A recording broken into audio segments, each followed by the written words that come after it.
লাখ টাকার একটা ফোন যখন 2-3 বছর যেতে না যেতেই প্রাইস কমে 20-25 হাজার টাকায় চলে আসছে, সেইটার থেকে বেস্ট ডিল মনে হয় না অন্য কিছু হতে পারে। আর আপনারা সবাই জানেন যে কোন ফোন নিয়ে এখন কথা বলতেছি, গুগল পিক্সেল 6। হ্যাঁ, এটা এক সময় লাখ টাকার ফোন ছিল, কিন্তু এটা এখন পাওয়া যাচ্ছে 23-24 এরকম প্রাইস রেঞ্জে। আর এই প্রাইস রেঞ্জে মানুষজন এই ফোনটাকে মুড়ির মতো কিনতেছে এখন, কারণ এই 24,000 টাকা প্রাইস রেঞ্জে best camera, best performance, best battery backup, মানে সব কিছু চিন্তা করতে গেলে আমার কাছে মনে হয় যে পিক্সেল 6 এর বিকল্প এখন পর্যন্ত এই প্রাইস রেঞ্জে আর কিছুই নাই। আপনি যদি একটা সেফেস্ট পয়েন্টে থাকতে চান যে ফোন কেনার পরে ডিসপ্লেতে গ্রিন লাইন অথবা পিঙ্ক লাইন পড়বে না, তাহলে কিন্তু এই পিক্সেল 6টা আপনি একবার হলেও দেখতে পারেন। এত কনফিডেন্টলি ভিডিও শুরুতেই বলে ফেলার কারণ হচ্ছে গত 7-8 মাস আগে আমি গুগল পিক্সেল 6টাকে রিভিউ করি এবং প্রচুর রেসপন্স পাই আপনাদের কাছ থেকে যে এটা 2025 সালে এসে কিনবেন কিনা সেটা নিয়ে একটা ভিডিও দেওয়ার জন্য, যার কারণে হচ্ছে যে আজকের ভিডিওটি তৈরি করা। আমি এটাকে লাস্ট এক সপ্তাহেরও বেশি সময় ধরে ব্যবহার করতেছি। আমি আমার এই 2025 সালের ইউজার এক্সপিরিয়েন্সটাই আপনাদের সাথে শেয়ার করবো যে 2025 সালের শুরুর দিক দিয়ে এসে আপনি যদি একটা পিক্সেল ফোন কিনতে চান, আপনার বাজেট 20 থেকে 24,000 টাকা কিংবা 25,000 টাকা, তাহলে এই পিক্সেল 6টা কিনবেন কিনা, আর এটার মধ্যে এখন নেটওয়ার্ক ইস্যু আছে কিনা। তার আগে স্পেশাল থ্যাঙ্কস দিতে হয় গ্যাজেটম্যানকে, আমাদের কাছে এই সুন্দর, হ্যাঁ এটা সুন্দর, অনেকের কাছেই লাগতে পারে, অনেকের কাছেই খারাপ লাগতে পারে, আমার কাছে পার্সোনালি পিক্সেলের ডিভাইসগুলো ভালোই লাগে। তো এই ধরনের পিক্সেলের ইউজড ফোন অথবা যে কোনো ইউজড আইফোন অথবা নতুন ফোন কিনতে চাইলে কিন্তু যোগাযোগ করতে পারেন গ্যাজেটম্যানের সাথে। গ্যাজেটম্যানের ফিজিক্যাল শপ রয়েছে যমুনা ফিউচার পার্কে, তাছাড়াও কিন্তু বাংলাদেশের যে কোনো জায়গা থেকে কিন্তু আপনারা কুরিয়ারের মাধ্যমে প্রোডাক্ট পারচেস করতে পারেন। গ্যাজেটম্যানের সকল কিছু ডিটেল থাকছে ডেসক্রিপশন বক্সে। 24-25 হাজার টাকা দিয়ে একটা ফোন কেনার পরে হাতে নিলে এত প্রিমিয়াম ফিল হয়, এটাই পিক্সেল 6 যদি আপনি না কিনেন কখনো চিন্তাও করতে পারবেন না। 25,000 টাকা দিয়ে আপনি একটা অ্যালুমিনিয়ামের ফ্রেম পাচ্ছেন, তার পাশাপাশি সামনে পিছনে কিন্তু গ্লাস প্রোটেকশন থাকছে। আর এটা কিন্তু জেনাতন গ্লাস না, এটার মধ্যে ভিক্টাস গ্লাস থাকতেছে, তার মানে খুবই প্রিমিয়াম একটা ফোন। এই ফোনটার দাম এক সময় মোটামুটি লাখ টাকা ছিল, প্রিমিয়াম হতে হবে এটাই স্বাভাবিক। আর ডিজাইনটা দেখেন, যে ডিজাইন কিন্তু এখনো গুগল পিক্সেল 9 প্রো এক্সেল যে ফোনটা রয়েছে সেটার মধ্যেই কিন্তু ডিজাইন। তো ডিজাইনের মধ্যে খুব একটা চেঞ্জ নাই এবং এটাই আমার কাছে মনে হয় যে একটা স্পেশালিটি, যে আপনি একটা 25,000 টাকা দিয়ে ফোন কিনে যেরকম একটা ডিজাইন পাইতেছেন, এখন 1 লাখ টাকা দিয়ে পিক্সেল 9 প্রো এক্সেল কিনে মানুষজন সিমিলার একটা ডিজাইন পাইতেছে। তো সেই জায়গায় কিন্তু খুব একটা ডিফারেন্স ক্রিয়েট করা যায় না, যে 25,000 টাকা দিয়ে কিনতেছে সেই মনে হচ্ছে যে জিততেছে। পিক্সেল 6 এই ডিভাইসটার মোস্ট ইম্পর্টেন্ট পার্ট হচ্ছে এটার নেটওয়ার্ক ইস্যু। নেটওয়ার্ক ইস্যু নিয়ে প্রথমেই কথা বলা যাক, কারণ এইটা নিয়ে মানুষজন প্রচুর পরিমাণে কনফিউজড থাকে যে পিক্সেল 6টা কিনবে কিনা, নেটওয়ার্ক নিয়ে পরবর্তীতে প্যারা খাবে কিনা। আপনি যদি ঢাকা অথবা আশেপাশের বড় কোনো শহরে ইউজ করে থাকেন, কিংবা যে উপজেলা শহরগুলো রয়েছে সেগুলোতে ইউজ করে দেখেন, তাহলেও কিন্তু নেটওয়ার্ক নিয়ে প্যারা খাবেন না। কিন্তু যদি আপনি গ্রামে ইউজ করেন, যে জায়গায় ধরেন নর্মালি একটা ফোন মানে ইউজ করতেছেন সেটাতে নেটের প্রবলেম দিতেছে, সেই জায়গায় যদি আপনি পিক্সেল 6টা ইউজ করেন, তাহলে তো আপনি নেটওয়ার্কের বাইরে চলে যাবেন কোনো প্রকার টাকা পয়সা ছাড়া। মানুষজন ফেসবুকে পোস্ট দেয় আমি নেটওয়ার্কের বাইরে, মানে টাকা খরচ করে ট্যুরে গেছে, আর আপনার হচ্ছে ট্যুরে যাওয়া লাগবে না, ট্যুর ছাড়াই কিন্তু আপনি এটা নিয়ে নেটওয়ার্কের বাইরে চলে যাবেন। তো যেই জায়গায় হচ্ছে যে ঠিকঠাক নেটওয়ার্ক থাকে, অন্য একটা ডিভাইসে খুবই ভালো স্ট্রং নেটওয়ার্ক পাই, সেই জায়গায় যদি আপনি পিক্সেল 6টা ইউজ করেন নেটওয়ার্ক নিয়ে প্যারা খাবেন না। বাট যে জায়গায় নেটওয়ার্ক একটু উইক, সেই জায়গায় গেলে অবশ্যই এই পিক্সেল 6 নিয়ে প্যারা খাবেন। এইরকম এরিয়াতে যারা থাকেন তারা এই পিক্সেল 6টাকে স্কিপ করতে পারেন। পিক্সেল 6 এই ফোনটা ইউজ করার আগে আমি আমার ডেইলি ড্রাইভার হিসেবে হচ্ছে S23 এই ফোনটা ইউজ করছিলাম, এবং ওইটা থেকে যখন এইটাই শিফট করি তখন মনে হচ্ছিল যে লাখ টাকা দিয়ে একটা ফোন, অ্যারাউন্ড লাখ টাকাই ছিল এটার প্রাইস।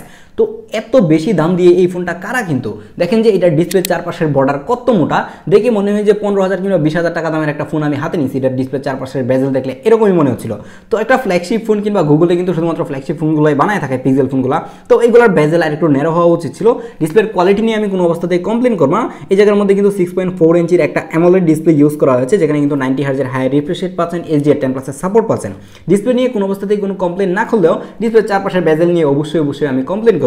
আর আমার কাছে পার্সোনালি এখন পর্যন্ত পিক্সেল 9 প্রো এক্সেল যে ফোনটা রয়েছে সেইটার ডিসপ্লেও আহামরি ভালো মনে হয় না। একটা ফ্ল্যাগশিপ ফোন, লাখ টাকার ফোনের মধ্যে এরকম ডিসপ্লে আমি কখনোই মানে এক্সপেক্ট করি না, একটু ভালো ডিসপ্লে এক্সপেক্ট করে থাকি। তো সেই জায়গায় আমার কাছে মনে হয় যে গুগলের ডিসপ্লে নিয়ে অনেকেরই কমপ্লেন থাকতে পারে আমার মতো। পিক্সেলের ডিসপ্লেগুলো আমার কাছে একটু বেশি খারাপ লাগার কারণ হচ্ছে যে আমি ম্যাক্সিমাম টাইমই হচ্ছে যে স্যামসাংয়ের ডিসপ্লে ইউজ করা ট্রাই করি, মানে স্যামসাং ডিভাইস ইউজ করা ট্রাই করি। তো সেগুলোর ডিসপ্লে মাখন লেভেলের হয়ে থাকে, ডিসপ্লের বেজেল কিংবা ডিসপ্লের কালার সব কিছুই অনেক বেশি টপ নচ হয়ে থাকে। তো সেই জায়গায় এসে পিক্সেলের মধ্যে আমি ওই মজাটা পাই না। পিক্সেলের যে কালার রয়েছে সেটা কেমন জানি একটু ফ্যাকাশে টাইপের লাগে, স্যামসাংয়ের মতো এত বেশি কালারফুল কিংবা এত বেশি স্যাচুরেটেড না, যার কারণে হয়তো আমার কাছে ভালো লাগে না। অনেকের কাছে হয়তো ভালো লাগবে এই পিক্সেলের ডিসপ্লেগুলো, কিন্তু যারা 25,000 টাকা দিয়ে কিনবেন এই ফোনটা, তাদের কাছে এই ডিসপ্লে ভালো লাগতেই হবে। কারণ হচ্ছে 25,000 টাকা বাজেটে এত ভালো ডিসপ্লে কখনোই আপনি পাবেন না। তার থেকে বড় কথা হচ্ছে যে পিক্সেল 6 কেনার পর আপনার এই চিন্তা করতে হবে না যে ডিসপ্লেতে গ্রিন লাইন অথবা পিঙ্ক লাইন পড়ে যাবে।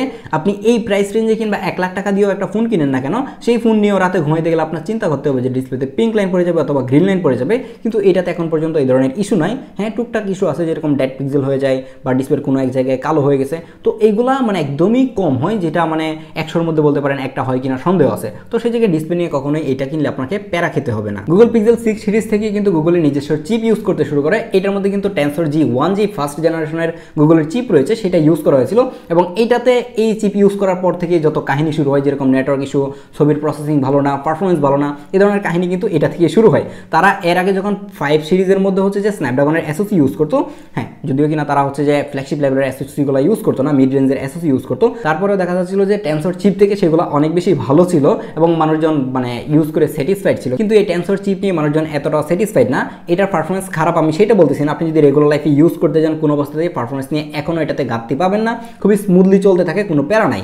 আর তার থেকে বড় বিষয় হচ্ছে যে এই পিক্সেল 6 এর মধ্যে কিন্তু অ্যান্ড্রয়েড 15 আপডেট আসছে, তার মানে হচ্ছে যে আপনি লেটেস্ট সফটওয়্যারগুলো পাচ্ছেন খুব ভালোভাবেই। আর যারা ভাবতেছেন যে গুগল পিক্সেল 6টা গেমিং এর জন্য কিনবেন, আমি তাদেরকে সাজেস্ট করবো না যে আপনি গেমিং এর জন্য ডেডিকেটেডলি এই পিক্সেল 6টা কিনেন। গেমিং এর জন্য আমি এই প্রাইস রেঞ্জে S21টাকে সাজেস্ট করবো, বাট S21 এর মধ্যে কিন্তু গ্রিন লাইন অথবা পিঙ্ক লাইন ইস্যু রয়েছে, সেটা একটু মাথায় রাখেন। মানুষজন এই ধরনের পিক্সেল ফোনগুলো কেনার অন্যতম একটা রিজন হচ্ছে যে এটার ক্যামেরা। হ্যাঁ, পিক্সেলের ক্যামেরা সত্যিই অনেক ভালো, কিন্তু এই সময় এসে পিক্সেলের যে নতুন ফোনগুলো আসতেছে সেইটার ক্যামেরার দিকে যদি আপনি তাকান তাহলে পুরাই হতাশ হবেন যে এত দামি একটা ফোনের মধ্যে এরকম বাজে ক্যামেরা কিভাবে হয়। পিক্সেলের ফোনগুলো সবাই জানতো যে একটা সময় ক্যামেরার জন্য সেরা ক্যামেরা কিং পিক্সেল, সেইটাই এখন কিং থেকে মানে বিরাল হয়ে যাচ্ছে এরকম একটা অবস্থা।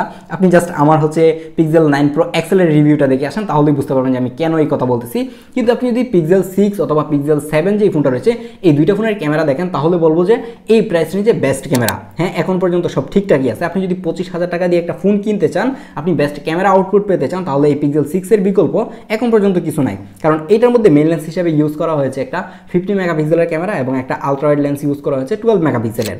এটাই কিন্তু প্রথমবারের মতো গুগল পিক্সেল যে ফোনগুলো রয়েছে সেগুলোর মধ্যে 50 মেগাপিক্সেলের ক্যামেরা ইউজ করা হয়েছে। তার আগে যত ফোন আছে সবাই কিন্তু 12 মেগাপিক্সেলের একটা সেন্সর ইউজ করা হতো। গুগল পিক্সেল 2 থেকে শুরু করে গুগল পিক্সেল 5 পর্যন্ত সেম সেন্সর ইউজ করে তারা কতটুকু ভালো আউটপুট আনতে পারে সফটওয়্যারের মাধ্যমে, সেই গেমটাই কিন্তু তারা দেখিয়ে দিছিল। এবং গুগল পিক্সেল 6 এ এসে প্রথমবারের মতো নতুন একটা বড় সেন্সর ইউজ করে, যার কারণে কিন্তু এটার ছবিতেও আমরা অনেক বেশি ইমপ্রুভ দেখতে পারছি। আর এই 3-4 বছর পরে এসে এটা সফটওয়্যারের মধ্যে অনেক বেশি আপগ্রেড আসছে, অনেক বেশি ম্যাচিউরড হয়েছে, যার কারণে কিন্তু এটার ক্যামেরা পারফরমেন্স অনেক ভালো ছিল। আপনি হয়তো বা এতক্ষণ এই ছবিগুলো দেখে বুঝতেই পারতেছেন যে একটা 25,000 টাকার ফোন থেকে কতটুকু ভালো ছবি পাওয়া যায়। এর প্রত্যেকটা ছবি খুবই শার্প এবং ডিটেল ছিল এবং ডাইনামিক রেঞ্জ অনেক অনেক বেশি ভালো ছিল, যেটা এই প্রাইস রেঞ্জের কোনো ফোন থেকে আপনি কখনোই পাবেন না। এর মেইন লেন্সের মতো সেমভাবে কিন্তু এর আলট্রা ওয়াইড লেন্সটাও খুবই ভালো পারফর্ম করতেছিল, শার্প এবং ডিটেল ছবি দিচ্ছিল। কিন্তু এর আলট্রা ওয়াইড লেন্স নিয়ে আমার একটু কমপ্লেন আছে, সেটা হচ্ছে যখন লো লাইটে যায় তখন দেখা যায় যে প্রচুর পরিমাণে নয়েজ এবং গ্রেইন নিয়ে আসে। তারপর হচ্ছে যখন আপনি এই পিক্সেল ফোন দিয়ে ছবি তুলবেন, ছবি তোলার পরে দেখা যায় যে ইমেজ প্রসেস করে সেই নয়েজ এবং গ্রেইনটাকে মানে কমাইতে গিয়ে একদমই সফট করে দেয়, যেটা আমার কাছে কোনো অবস্থাতেই ভালো লাগে না। এই 25,000 টাকা বাজেটে বেস্ট পোর্ট্রেট এক্সপিরিয়েন্স পেতে গেলেও কিন্তু আপনাকে এই পিক্সেল 6টাই দেখতে হবে, কারণ এটা দিয়ে আপনি ডিজিটালি 4.6x পর্যন্ত জুম করে ছবি তুলতে পারবেন। হ্যাঁ, ঠিকই শুনছেন, এটার মধ্যে কিন্তু এখন ডিজিটালি 4.6x জুম করে পোর্ট্রেট ছবি নেওয়া যায়। আর এর পোর্ট্রেটটা নর্মালি কিন্তু বাই ডিফল্ট 1x এবং 2x সাজেস্ট করে, যদিও কিন্তু 1x এর পোর্ট্রেটগুলো এতটা ভালো আসে না। আপনি যদি 2x এর ছবিগুলো তুলেন তাহলে দেখবেন যে ছবিটা কতটা শার্প এবং ডিটেল ছবি দিতে পারে। এবং 25,000 টাকার একটা ফোন হিসেবে এত ভালো এইচডি টেক আপনি কোনো ফোন থেকেই পাবেন না। পোর্ট্রেট ছবির জন্য আমার মনে হয় যে এই বাজেটে একটা কিং ফোন বলতে পারেন এই পিক্সেল 6কে। কিন্তু গুগলের পোর্ট্রেট ছবি নিয়ে আমার একটু কমপ্লেন আছে, যেটা আমি প্রত্যেকটা পিক্সেল ফোনেই বলে আসি। সেটা হচ্ছে যে আপনি যখন পোর্ট্রেট মোডে ছবি তুলবেন তখন আপনি দেখতে পারবেন না যে আপনার ছবিতে কতটুকু ব্লার আসতেছে। আপনি যখন ছবি তুলবেন, তোলার পরে দেখা যাবে যে ধাপ করে কিছু আর্টিফিশিয়াল ব্লার আইন আপনার ছবিতে বসায় দিচ্ছে, যেটা আমার কাছে একদমই ভালো লাগে নাই। আমি যদি ভিউ ফাইন্ডারে দেখতে পারি যে কতটুকু ব্লার হচ্ছে বা ছবি তোলার পরে কতটুকু ব্লার হবে, সেটা কিন্তু অনেক ভালো হয়, যেটা কিন্তু পিক্সেলের একটা ফোনের মধ্যে নাই। যেরকম আপনি গুগল পিক্সেল 9 Pro XL ফোনটাও যদি ইউজ করেন, সেটার মধ্যে একই অবস্থা, ছবি তোলার পরে ধাপ করে হচ্ছে যে আর্টিফিশিয়াল ব্লার আইনে বসায় দেয়।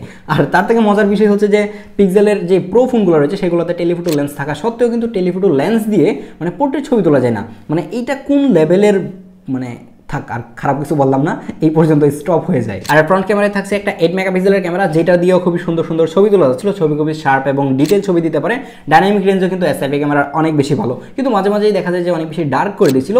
আর আরেকটা ইস্যু নিয়ে আমি একটু কথা বলতেই হয় যে পোর্ট্রেট ছবির মধ্যে যেরকম আর্টিফিশিয়ালি ফেসটাকে একটু বেশি শার্প করতে ট্রাই করে কিংবা ছবিটাকে একটু বেশি সুন্দর করতে গিয়ে মানে বিশ্রী করে ফেলে, এর সেলফি ক্যামেরাটার মধ্যেও সেম অবস্থা। দেখা যায় যে আপনার ফেসটাকে কেমন জানি একটু মানে উস্কো উস্কো বানায় দেয়, আপনি অনেক বেশি স্মুথ, আপনি একদমই ফ্রেশ একটা মানুষ ছবি তুলতেছেন, তারপরে মনে হবে যে একটু উস্কো উস্কো বানাই দিচ্ছে। তো ছবিগুলো দেখে হয়তো আপনারা নিজেরাই আইডিয়া করতে পারছেন। এর ব্যাক সাইডে দুইটা ক্যামেরা দিয়ে 4K তে ভিডিও করা যায়। এর মেইন লেন্স দিয়ে 4K 60 fps এ ভিডিও রেকর্ড করতে পারবেন এবং আলট্রা দিয়ে 4K 30 fps এ ভিডিও রেকর্ড করতে পারবেন। তো চলুন 2025 সালে এসে পিক্সেল 6 যারা ভিডিওর জন্য নিতে যাচ্ছেন এখন কেমন ভিডিও আউটপুট পাওয়া যাচ্ছে এটা থেকে সেটাই দেখে আসি। এটা হচ্ছে পিক্সেল 6 এর আলট্রা ভিডিও, এটা 4K 30 fps এ রেকর্ড হচ্ছে। এর আলট্রা দিয়ে কিন্তু সর্বোচ্চ 4K 30 fps এ রেকর্ড করা যায়। আপনি যদি 4K 30 fps এ ভিডিও রেকর্ড করেন তাহলে কিন্তু আপনি আলট্রা ওয়াইড থেকে মেইন লেন্সে শিফট করতে পারবেন। এই যে আমি যদি এখন শিফট করে দেখাই তাহলে এই যে দেখেন যে মেইন লেন্স থেকে কিন্তু আলট্রা ওয়াইডে আমি শিফট করতে পারতেছি খুব ইজিলি, কিন্তু এটা সুইচ হচ্ছে। এই যে কিন্তু যখন আপনি মেইন লেন্সে যাবেন তখন কিন্তু 2x পর্যন্ত ডিজিটালি জুম করতে পারবেন বাই ডিফল্ট। আপনি চাইলে কিন্তু ডিজিটালি 7x পর্যন্ত জুম করতে পারবেন, আবার আলট্রা ওয়াইডেও সুইচ করতে পারবেন।